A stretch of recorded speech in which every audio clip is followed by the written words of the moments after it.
welcome back to the Garage Collective YouTube channel. Today, we've got three very famous B-Sedan race cars behind us, and we have none other than Rial Barnett, who is a professional B-Sedan racer. Rial is actually one of our members here, and he's going to be racing at Velocity Invitational, which is coming up with our group October 14th to 16th. And so we've got a couple questions for him we're going to ask him. Stay tuned to find out what's going on.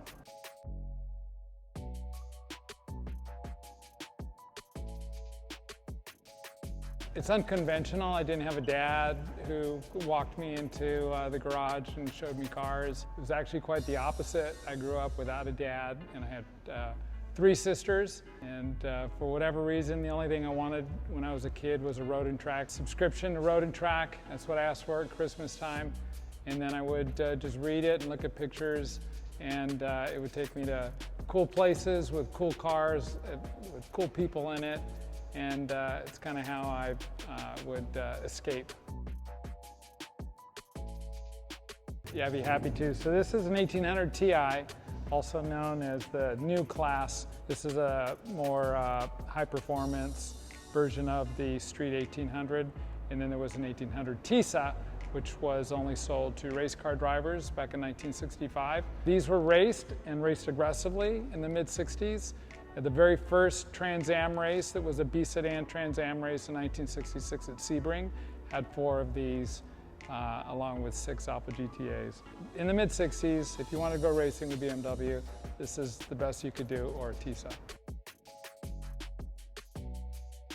Yeah, that car, known as the Hyde Park 34, is one of the BMW 2002s with the most race history in North America. It had 7 previous owners before me. Each owner raced it and modified it to be as fast of a car as it could in its class. Since we bought it last year from Steve Walker, great guy, BMW collector, we raced it in April at Laguna Seca with SVRA, and since then we've torn it down to bare metal. I got my racing license through Vara University at Buttonwillow. It was a weekend race course. If you graduate, you're a rookie within Vara. Vara is the Vintage Auto Racing Association based in Southern California. And then once I graduated, I didn't have a car to race because I rented a race car to go to the race school. But I knew I wanted to be into a B sedan, whether it was an Alfa, BMW, or a Datsun. I knew in my heart, because of those old Road and Track articles that I read when I was a kid, I was going to race in B sedan. And then I met some people in the paddock, and the rest is kind of history.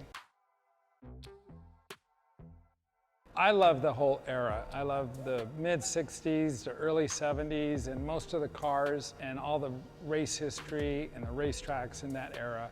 Again, going back to my childhood. So as I started racing and learning more about the actual people who were racing these cars back in the day, I was really just impressed upon their stories, whether it was Vic Provenzano in his Alfa winning the B-Sedan National Championship, or Horst Queck, or John Morton. All these pioneers of early racing really made these brands what they are today. So I figured, why not spend some time building this brand that's all about B-Sedans? Not just the cars, the tracks, the people, but some of the style, the font, or the apparel, or the music. How can we capture that and help promote this era and answer a lot of questions that I think people might not even know they have a question until they're in front of one of these cars. Yeah.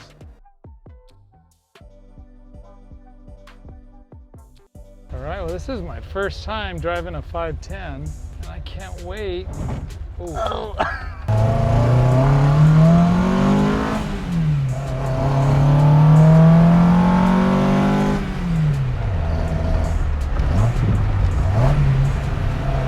How's it feel? It's got a great response. Not too dissimilar from a track car type of suspension setup, I can tell. Close ratio. It is very, very responsive, isn't it? Yeah. The throttle is very snappy. Like, the wheel obviously feels like super, super connected to the actual chassis, which I really like. It's always nice when everything is compact and close together. And as responsive as it is, it's somewhat forgiving. It's not like beating my kidneys right now. Yeah, exactly.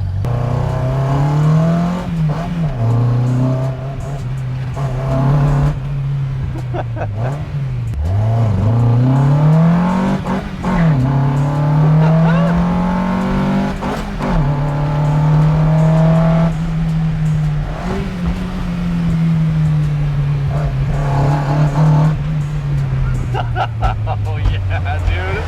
That was sick. I think I make Rob and Troy proud right there.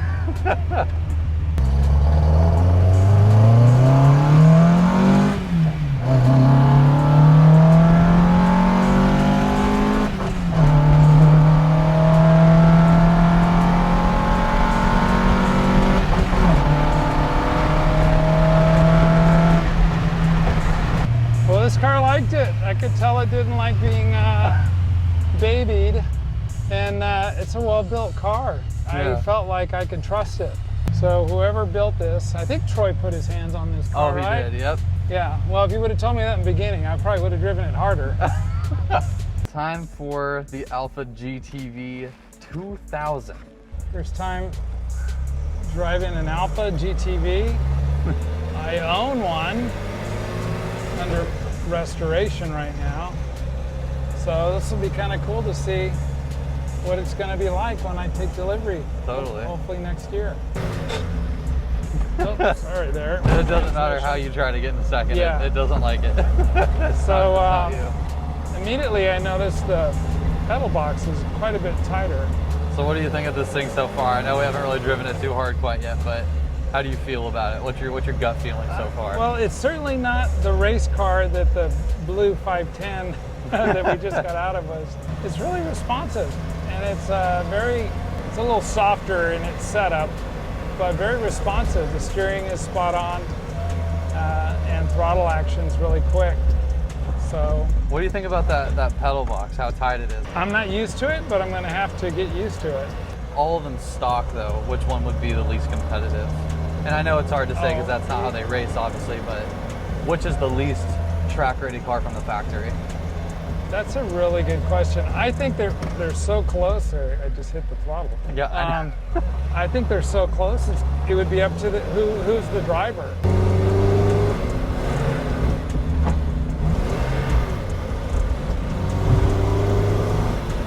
Yeah, there's definitely a little bit more sliding going on. The suspension softness. Mm-hmm. Give her some juice. Drop her into second or third or something. See what it feels like. Yeah, it's huffing. That little 2-liter is huffing. You can throw your two buddies in the back, Yeah. your girlfriend in the front, Yeah. throw some luggage, and head out of town. And there aren't too many cars that you could do that. No, and absolutely maybe not. change the tire pressure and enter a race. Yeah. There you go. Yeah.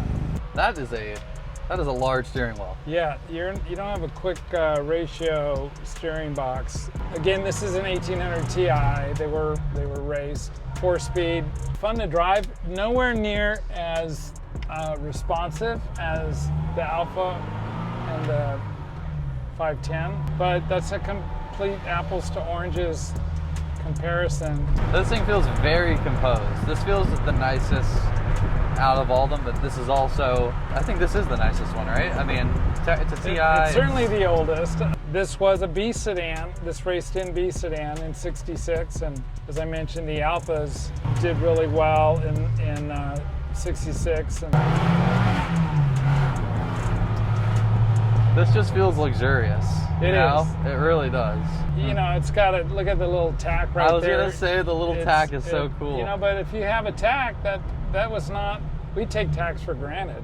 But Yeah. not every car back then had a tachometer. In 1965, 66, if you had one of these, it's the equivalent of having an M5, a comp M5 today.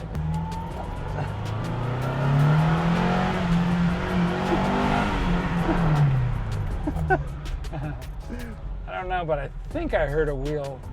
I think I heard a little chirp. Yeah. When is your race car done? I think we'll have it done the end of September. All right. Well, that was a sweet drive in this thing. It's very nice. Dignified. Dignified. Yeah, we can go to the opera now. Yeah. Guys, thank you so much for tuning in to this episode of Garage Collective. We're super stoked that Rial was able to come by and give some of his knowledge out on B-Sedan and everything like that. If you want, we have a bunch of clothing in the description, all B-Sedan related from Rial's line. Shop around, see what you like. Other than that, guys, we will catch you on the next episode. Thank you so much for tuning in. Peace.